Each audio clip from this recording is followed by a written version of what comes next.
여러분, 지금 이 순간에도 여러분 집에서 돈이 새나가고 있다는 거 혹시 아십니까? 같은 소금인데 말이에요. 어떤 집은 이걸 두고 재물이 쌓이고 또 어떤 집은 오히려 돈이 더 빠져나간다고 합니다. 차이가 뭘까요? 바로 위치입니다. 조선시대 풍수서인 산림경제에도 기록되어 있습니다. 염기청정 재물집거라고 해서 소금의 기운이 맑고 정결해야 재물이 모인다는 거죠. 그런데 많은 분들이 이 위치를 모르십니다. 저는 30년 넘게 풍수를 봐오면서 수많은 집을 다녀봤습니다. 그런데 정말 신기한 게 뭔지 아십니까?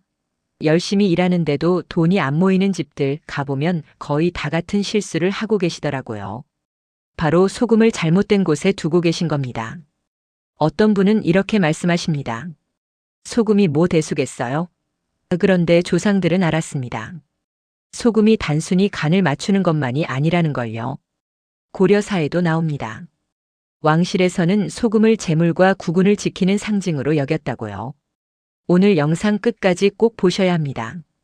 여러분이 모르셨던 단 하나의 위치, 그리고 그 위치에 소금을 두는 순간 바뀌는 집안의 기운에 대해 말씀드리겠습니다. 이건 미신이 아닙니다. 우리 조상들이 수천 년간 지켜온 생활의 지혜입니다. 제가 상담하면서 가장 많이 듣는 말이 있습니다. 선생님, 저희 집은 왜 이렇게 돈이 안 모일까요? 이렇게 물으시는 분들 참 많습니다. 어떤 분은 맞벌이를 하십니다. 남편도 일하고 부인도 일하는데 통장에 돈이 안 찹니다. 월급 들어오면 나가고 들어오면 또 나갑니다. 자녀 교육비, 병원비, 관리비 이것저것 내다 보면 손에 남는 게 없습니다. 그래서 집을 보러 갔더니 소금이 싱크대 구석에 그냥 방치되어 있더라고요. 그것도 1년 넘게요. 굳어서 돌덩이처럼 되어 있었습니다. 또 어떤 분은 이렇게 말씀하십니다. 올해 유독 지출이 많았어요. 특별히 큰 일이 있었던 것도 아닌데 예상치 못한 돈이 계속 나갑니다. 가전제품이 고장나고 차가 고장나고 집에 수리할 때가 생깁니다. 이것도 우연이 아닙니다. 집안의 기운이 막혀 있으면 이런 일이 연달아 생깁니다. 명나라 때 풍수가 목천이 쓴 책에 보면 이런 말이 있습니다. 재물은 물과 같아서 막힘이 있으면 썩고 흐름이 있으면 생긴다고요. 집안의 기운도 마찬가지입니다. 돈이 들어올 길이 막혀 있으면 아무리 벌어도 쌓이질 않습니다. 실제로 제가 본 사례입니다. 한 60대 부부가 계셨는데요. 평생 성실하게 사셨습니다. 남편분은 공무원으로 30년 넘게 일하셨고 부인도 식당을 운영하시며 자녀 둘 다 대학 보내셨습니다. 그런데 정년 퇴직하고 나니까 갑자기 건강이 안 좋아지시더라고요. 남편은 당뇨, 부인은 관절염이 왔습니다. 병원비가 계속 나가고 자녀들한테 손 벌리기도 그렇고 그렇게 노후 자금이 줄어드는 겁니다. 집을 보러 갔더니 현관 바로 앞에 소금이 놓여 있었습니다. 그것도 큰 그릇에 수북하게요. 애군 막으려고 뒀어요 라고 하시는데 이건 돈을 부르는 게 아니라 오히려 막는 자리였습니다. 재물이 들어올 문을 소금으로 가로막고 계셨던 겁니다. 이게 사람 잘못이 아닙니다. 그냥 몰라서 그런 겁니다. TV에서도 그렇게 말하고 인터넷에서도 그냥 소금 두면 좋다고만 하니까요. 그런데 어디에 두는지 언제 바꾸는지 이게 중요합니다. 같은 소금이어도 위치 하나 차이로 집안 전체 기운이 바뀝니다. 혹시 지금 여러분 집도 그런 건 아닌지 한번 생각해 보시기 바랍니다. 자, 그럼 이제 여러분이 궁금해 하실 겁니다. 소금이 도대체 뭐길래 그렇게 중요합니까? 이 질문에 대해 제대로 설명드리겠습니다. 먼저 알아두셔야 할 게 있습니다. 소금은 재물을 부르는 게 아닙니다. 많은 분들이 여기서 착각을 하십니다. 소금은 부르는 게 아니라 막는 겁니다. 정확히 말하면 새는 걸 막는 거죠. 돈이 빠져나가는 통로를 차단하는 역할을 합니다. 조선시대 정약용 선생이 쓴 목민심서를 보면 이런 구절이 있습니다. 염은 백물지수라고 해서 소금은 모든 것의 으뜸이라고 했습니다. 부패를 막고 정화하고 보존하는 힘이 있다는 겁니다. 우리 조상들은 이미 알고 있었습니다. 소금이 단순한 조미료가 아니라는 걸요. 풍수에서는 이렇게 봅니다. 집안에는 기운이 흐릅니다. 좋은 기운도 있고 나쁜 기운도 있습니다. 재물도 기운을 타고 들어옵니다. 그런데 이 기운이 흐르는 길이 더러우면 어떻게 될까요? 재물이 안 들어옵니다. 들어와도 머물지 않고 다시 나갑니다. 중국 당나라 때 풍수 대가였던 양균송이 쓴 청랑경에 보면 기승풍즉산 개수죽지라는 말이 있습니다. 기운은 바람을 만나면 흩어지고 물을 만나면 멈춘다는 뜻입니다. 소금도 마찬가지입니다. 흐트러진 기운을 잡아주고 나쁜 기운이 퍼지는 걸 막아줍니다. 그래서 옛날부터 제사상에도 소금을 올렸고 이사 갈 때도 소금을 먼저 뿌렸습니다. 아기가 태어나면 금줄에 소금을 매달았습니다. 다 이유가 있습니다. 소금이 부정한 기운을 막고 깨끗한 기운만 남긴다는 믿음이 있었던 겁니다. 그런데 여기서 중요한 게 있습니다. 아무데나 두면 안 됩니다. 기운이 흐르는 길을 알아야 합니다. 재물은 깨끗한 길로만 들어옵니다. 막힌 곳, 어두운 곳, 습한 곳에는 나쁜 기운만 쌓입니다. 그런 곳에 소금을 두면 오히려 역효과가 납니다. 삼국시대 기록을 보면 소금을 귀하게 여겨서 화폐처럼 쓰기도 했다고 합니다. 그만큼 가치 있는 물건이었다는 겁니다. 그런 소금을 함부로 아무데나 두면 되겠습니까? 제대로 된 자리에 제대로 된 방법으로 두어야 효과가 있습니다. 지금부터 그 위치를 말씀드리겠습니다. 자, 이제 여러분이 가장 궁금해하시는 그 위치를 말씀드리겠습니다. 집안에서 소금을 두어야 할 단 하나의 핵심 장소, 바로 현관입니다. 현관이요? 그냥 문 앞 아닙니까? 이렇게 생각하실 수 있는데 현관이 왜 그렇게 중요한지부터 설명드리겠습니다. 조선시대 궁궐을 보면 정문이 가장 화려하고 크게 지어져 있습니다. 경복궁의 광화문, 창덕궁의 도나문 다 그렇습니다. 왜 그럴까요? 문은 단순히 드나드는 곳이 아니기 때문입니다. 모든 기운이 처음 들어오는 곳입니다. 좋은 기운도 나쁜 기운도 재물도 애군도 다 문을 통해 들어옵니다. 풍수에서는 현관을 기구라고 부릅니다. 기운의 입구라는 뜻입니다. 사람으로 치면 입과 같습니다. 입으로 좋은 음식이 들어가면 건강해지고 나쁜 음식이 들어가면 병이 나는 것처럼 현관으로 좋은 기운이 들어오면 집안이 잘 되고 나쁜 기운이 들어오면 집안에 탈이 납니다. 명나라 때 지어진 택경이라는 풍수책에 보면 문은 기지구 수지로라고 되어 있습니다. 문은 기운의 입구이자 재물의 길이라는 뜻입니다. 그래서 옛날 한옥을 보면 대문을 참 정성스럽게 지었습니다. 방위도 따지고 크기도 따지고 높이도 따졌습니다. 그런데 현대 아파트나 빌라는 어떻습니까? 다 똑같이 생겼습니다. 현관도 좁고 신경을 안 씁니다. 그래서 더 중요합니다. 우리가 할 수 있는 게 뭐가 있겠습니까? 바로 소금으로 기운을 다스리는 겁니다. 여기서 주의하실 점이 있습니다. 현관이라고 해서 아무데나 두면 안 됩니다. 현관 바로 문 앞에 두면 오히려 돈이 들어오는 걸 막습니다. 문턱에 장애물을 놓는 격입니다. 그럼 어디에 두어야 하느냐? 현관에 들어섰을 때 시선이 가지 않는 안쪽 구석입니다. 왼쪽이면 왼쪽, 오른쪽이면 오른쪽, 신발장 옆이나 뒤쪽 같은 곳입니다. 눈에 띄지 않지만 기운은 잡아주는 자리입니다. 이 자리에 소금을 제대로 두시면 어떤 일이 일어날까요? 밖에서 들어오는 나쁜 기운은 차단되고 좋은 기운만 집안으로 퍼집니다. 돈이 새는 통로가 막힙니다. 그동안 모르고 흘려보냈던 재물이 이제 집안에 머물기 시작합니다. 여기에 두는 순간 흐름이 바뀝니다. 지금부터 그 구체적인 방법을 알려드리겠습니다. 자, 그럼 이제 여러분이 오늘 당장 집에 가셔서 할 수 있는 구체적인 방법을 알려드리겠습니다. 준비물도 간단합니다. 복잡하지 않습니다.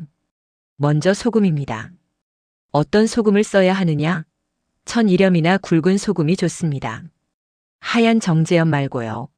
마트 가시면 천일염 있습니다. 조금 비싸더라도 천일염 쓰시는 게 좋습니다. 왜냐하면 천일염은 바닷물을 햇볕에 말려서 만든 겁니다. 자연의 기운이 그대로 담겨 있습니다. 그 다음 필요한 게 그릇입니다. 작은 접시나 종지면 됩니다. 집에 있는 거 쓰셔도 되고 없으면 100원짜리 종이컵에 담아도 됩니다. 단 플라스틱보다는 도자기나 유리 그릇이 좋습니다. 기운을 더 잘 담으니까요. 이제 소금을 그릇에 담습니다. 얼마나 담으시느냐? 한 줌이면 됩니다. 수북하게 담을 필요 없습니다. 손가락 3개로 집어서 한 줌, 그 정도면 충분합니다. 너무 많이 담으면 오히려 기운이 과해서 좋지 않습니다. 담으실 때 마음속으로 이렇게 빌어보십시오. 우리 집에 좋은 기운만 들어오고 나쁜 기운은 막아주십시오. 재물이 들어와서 머물게 해주십시오. 정성이 중요합니다. 그냥 아무렇게나 두는 것하고 정성껏 빌면서 두는 것하고는 차이가 있습니다. 이제 어디에 두느냐가 중요합니다. 아까 말씀드린 대로 현관 안쪽 구석입니다. 문 열고 들어왔을 때 바로 보이는 곳이 아니라 시선에서 살짝 벗어난 곳입니다. 신발장 옆이나 뒤쪽 아니면 현관 한쪽 구석 바닥에 두셔도 됩니다. 높이는 어떻게 하느냐? 바닥에 두는 게 제일 좋습니다.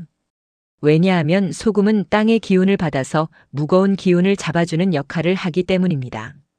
너무 높은 곳에 두면 효과가 떨어집니다. 그리고 가장 중요한 게 있습니다. 바로 교체입니다. 한 달에 한 번씩은 반드시 새 소금으로 바꿔주셔야 합니다. 왜냐하면 소금은 나쁜 기운을 흡수합니다. 한 달 정도 지나면 이미 탁한 기운을 가득 머금고 있습니다. 그 소금을 계속 두면 오히려 역효과가 납니다. 옛날 궁궐에서도 보름마다 소금을 갈았다는 기록이 있습니다. 그만큼 자주 바꿔주는 게 중요합니다. 바꾼 소금은 어떻게 하느냐? 화장실 변기에 버리거나 하수구에 버리시면 됩니다.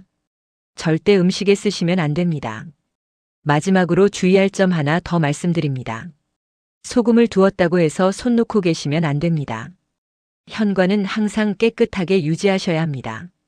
신발도 정리하시고 먼지도 털고 환기도 자주 시키십시오. 소금은 보조수단입니다. 기본은 청결입니다. 이 방법대로 하시면 여러분 집에 재물이 들어오는 흐름이 만들어집니다. 여러분, 제가 30년 넘게 풍수를 보면서 느낀 게 있습니다. 나이가 들수록 우리는 더 많은 것을 깨닫게 됩니다. 젊었을 때는 몰랐던 것들을 이제 알게 되는 거죠. 젊었을 때는 욕심이 많았습니다. 큰 집, 좋은 차, 많은 돈, 이런 걸 원했습니다. 그런데 나이가 들면서 깨닫습니다. 중요한 건 얼마나 가졌느냐가 아니라 얼마나 지킬 수 있느냐입니다. 저희 어머니가 그러셨습니다. 재물은 주인을 가린다고요. 아무한테나 가지 않는다는 겁니다. 준비된 사람한테만 옵니다. 그 준비가 뭘까요? 바로 그릇입니다. 재물을 담을 수 있는 그릇을 만드는 겁니다. 집이 바로 그 그릇입니다. 집이 깨끗하고 정돈되어 있으면 재물이 들어와서 머뭅니다. 집이 지저분하고 어질러져 있으면 재물이 들어와도 금방 나갑니다. 마치 그릇에 금이 가 있으면 아무리 좋은 물을 부어도 다 흘러내리는 것처럼 말입니다. 소금도 마찬가지입니다. 소금 하나 제대로 두는 것이 단순히 물건을 놓는 행위가 아닙니다. 우리 마음을 정리하는 겁니다. 이제부터 우리 집을 제대로 가꾸겠다는 다짐입니다. 제가 본 한 70대 할머니가 계셨습니다. 혼자 사시는데 집이 정말 깨끗했습니다. 비록 작은 원룸이었지만 먼지 하나 없고 물건 하나하나가 제자리에 있었습니다. 현관에는 작은 그릇에 소금이 담겨 있었고 한 달에 한 번씩 꼬박꼬박 갈아주신다고 했습니다. 그분 말씀이 나는 많이 가진 건 없지만 가진 것을 소중히 여기려고 노력한다고 하셨습니다. 그게 바로 재물을 지키는 비결입니다. 많이 가진 것보다 가진 것을 지키는 게 더 중요합니다. 세상에는 두 종류의 사람이 있습니다. 돈을 버는 사람과 돈을 모으는 사람입니다. 젊었을 때는 버는 게 중요합니다. 그런데 나이가 들면 모으는 게 더 중요합니다. 건강도 그렇고 돈도 그렇고 다 지키는 게 우선입니다. 소금을 두는 것은 지키는 행위입니다. 그동안 흘려보냈던 것들을 이제 잡아두는 겁니다. 새는 구멍을 막는 겁니다. 이게 작은 실천이지만 큰 변화를 만듭니다. 조선시대 선비들이 쓴 글을 보면 청빈이라는 말이 자주 나옵니다. 깨끗하게 가난하게 산다는 뜻입니다. 가난하되 깨끗하게 적게 가지되 소중하게 여기는 겁니다. 그게 진짜 부자입니다. 여러분, 소금 하나 제대로 두는 것에서 시작하십시오. 그리고 매일 집을 정리하고 깨끗하게 유지하십시오. 그 작은 실천이 쌓이면 여러분의 인생이 바뀝니다. 돈이 들어오는 흐름이 만들어집니다. 자, 오늘 여러분과 함께 긴 이야기를 나눴습니다. 소금 하나 가지고 이렇게 많은 이야기를 할 수 있다는 게 신기하시죠? 그런데 이게 다 우리 조상들의 지혜입니다. 정리하겠습니다. 돈이 새는 집은 기운의 흐름이 막혀 있습니다. 현관이 그 핵심입니다. 현관에 소금을 제대로 두면 나쁜 기운은 막히고 좋은 기운만 들어옵니다. 재물이 들어와서 머물게 됩니다. 방법은 간단합니다. 천일염을 작은 그릇에 담아서 현관 안쪽 구석에 두십시오. 한 달에 한 번씩 새 소금으로 갈아주시고 현관은 항상 깨끗하게 유지하십시오. 이게 전부입니다. 어렵지 않습니다. 오늘 당장 하실 수 있습니다. 마트 가셔서 천일염 한 봉지 사시고 집에 있는 작은 그릇에 담아서 현관에 두십시오. 그리고 한 달 후에 여러분 집에 어떤 변화가 있는지 느껴보십시오. 제가 감히 장담합니다. 분명히 달라집니다. 예상치 못한 곳에서 돈이 들어올 수도 있고 그동안 나가던 지출이 줄어들 수도 있습니다. 아니면 마음이 편안해지고 집 안 분위기가 좋아질 수도 있습니다. 이게 다 기운의 흐름이 바뀌는 겁니다. 여러분, 운은 하늘에서 떨어지는 게 아닙니다. 우리가 만드는 겁니다. 작은 실천 하나하나가 모여서 큰 운을 만듭니다. 소금 하나 제대로 두는 것도 그런 실천입니다. 나이가 들수록 우리는 더 현명해집니다. 젊었을 때는 몰랐던 것들을 이제 압니다. 그 지혜를 실천으로 옮기는 겁니다. 소금 하나로 여러분의 집이 명당이 됩니다. 재물이 모이는 집이 됩니다. 마지막으로 한 가지만 더 말씀드리겠습니다. 이 방법을 주변 분들한테도 알려주십시오. 가족들한테, 친구들한테, 이웃들한테 말씀해 주십시오. 좋은 것은 나눠야 합니다. 그래야 복이 더 커집니다. 오늘 영상 여기까지입니다. 도움이 되셨기를 바랍니다. 여러분 모두 건강하시고 집안에 좋은 일만 가득하시길 바랍니다. 감사합니다.